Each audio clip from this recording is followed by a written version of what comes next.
एक बार की बात है, हरे भरे जंगल में रूबी नाम का एक चतुर छोटा खरगोश रहता था। रूबी अपनी त्वरित सोच और तीक्ष्ण बुद्धि के लिए जानी जाती थी।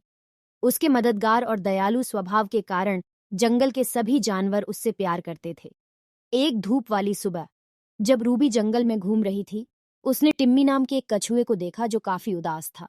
टिम्मी एक खड़ी पहाड़ी पर चढ़ने के लिए संघर्ष कर रहा था। रूबी उसके पास पहुंची और पूछा, क्या बात है टिम्मी? टिम्मी ने आह भरते हुए उत्तर दिया, मुझे इस पहाड़ी की चोटी पर जाना है, लेकिन यह मेरे लिए बहुत कठिन है। काश मैं भी तुम्हारी तरह तेजी से आगे बढ़ पाता। रूबी रूबी ने एक पल सोचा और फिर मुस्कुरा दी। मेरे पास एक विचार है टिम्मी, उसने कहा। तुम मेरी पीठ पर क्यों नहीं चढ़ जाते? मैं तुम्हें पहाड़ी की चोटी पर ले जाऊंगा। टिम्मी पहले तो झिझक रहा था। उसे चिंता थी कि वह रूबी के लिए बोझ बन जाएगा, लेकिन रूबी ने उसे आश्वस्त करते हुए कहा, दूसरों की मदद करने से मुझे खुशी मिलती है टिम्मी, ये बिल्कुल भी बोझ नहीं है। मुस्कान के साथ टिम्मी रूबी की पीठ पर चढ़ गया। रूबी ने पहाड़ी पर छलांग लगाना शुरू कर दिया। कुछ ही देर में वे दोनों मिलकर पहाड़ी की चोटी पर पहुंच गए। जैसे ही वे शिखर पर पहुंचे, टिम्मी रूबी की पीठ से कूद गया और उसे बहुत बहुत धन्यवाद दिया। तुम सचमुच अद्भुत हो रूबी।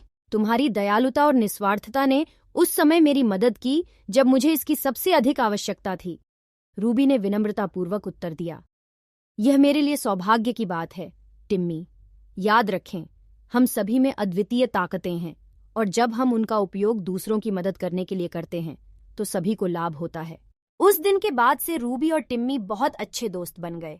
वे अक्सर समस्याओं को हल करने और अन्य जरूरतमंद जानवरों की सहायता करने के लिए अपनी क्षमताओं का उपयोग करते थे।